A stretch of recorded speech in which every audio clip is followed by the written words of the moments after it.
Assalamualaikum warahmatullahi wabarakatuh rekan-rekan. Saya Yuanda Angfatona dari Prodi D3 Gizi Poltekkes Kemenkes Bengkulu.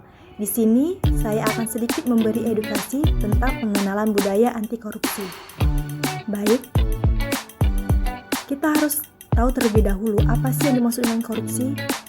Jadi, korupsi adalah tindakan menguntungkan diri sendiri dan orang lain yang bersifat busuk, jahat, dan merusakkan karena merugikan negara dan masyarakat luas.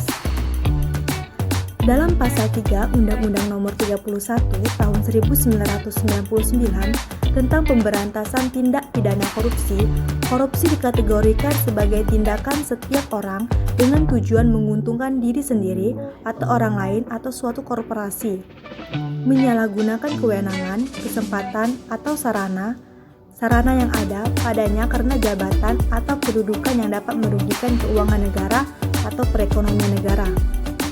Ciri dan jenis korupsi. Yang pertama, suatu pengkhianatan terhadap kepercayaan. Yang kedua, penipuan terhadap badan pemerintah, lembaga swasta, atau masyarakat umumnya. Yang ketiga, dengan sengaja melalaikan kepentingan umum untuk kepentingan khusus. Yang keempat, dilakukan dengan rahasia, kecuali dalam keadaan di mana orang-orang yang berkuasa atau bawahannya menganggapnya tidak perlu.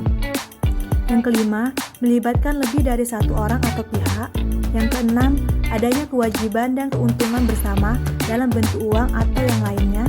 Yang ketujuh, terpusatnya kegiatan korupsi pada mereka yang menghendaki keputusan yang pasti dan mereka yang dapat mempengaruhinya.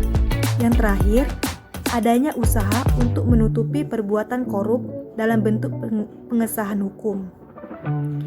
Selanjutnya, beberapa istilah yang perlu dipahami terkait dengan jenis-jenis korupsi, yaitu KKN, korupsi, kolusi, dan nepotisme.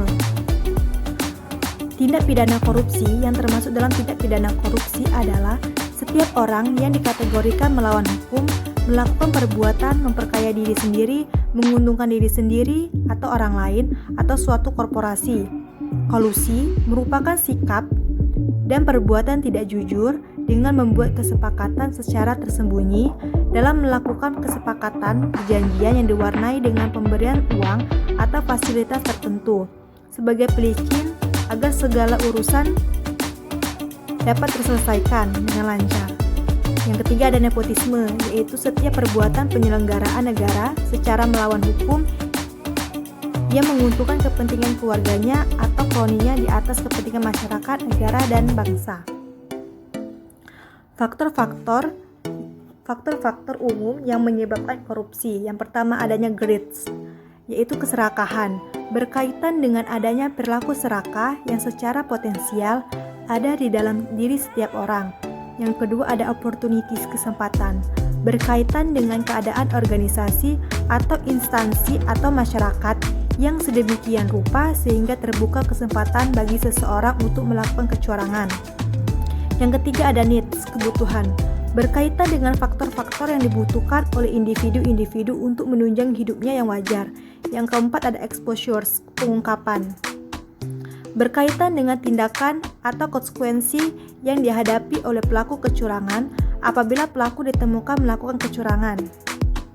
Selanjutnya, strategi pemberantasan. Di dalam Rencana Strategi Nasional Pencegahan dan Pemberantasan Korupsi ada 6 strategi nasional.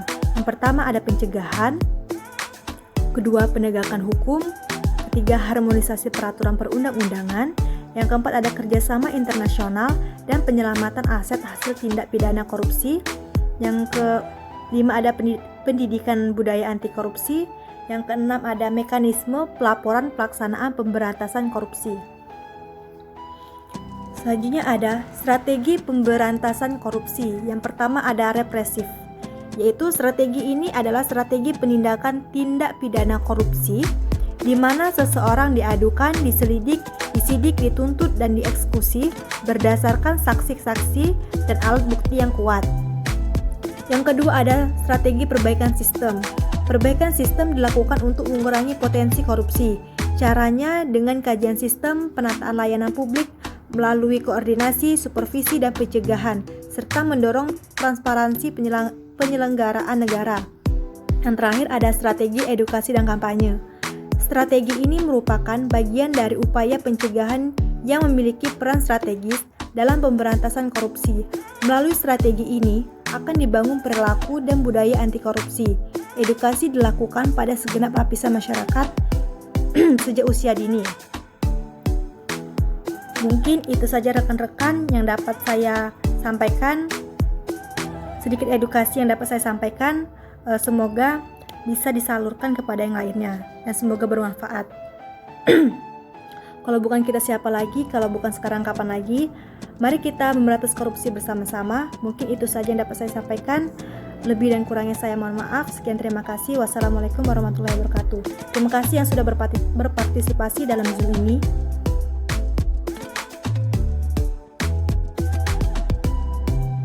Ciri-ciri korupsi. 1. Suatu pengkhianatan terhadap kepercayaan. 2. Penipuan terhadap badan pemerintah. 3. Dengan sengaja melalaikan kepentingan umum untuk kepentingan khusus. 4. Dilakukan dengan rahasia.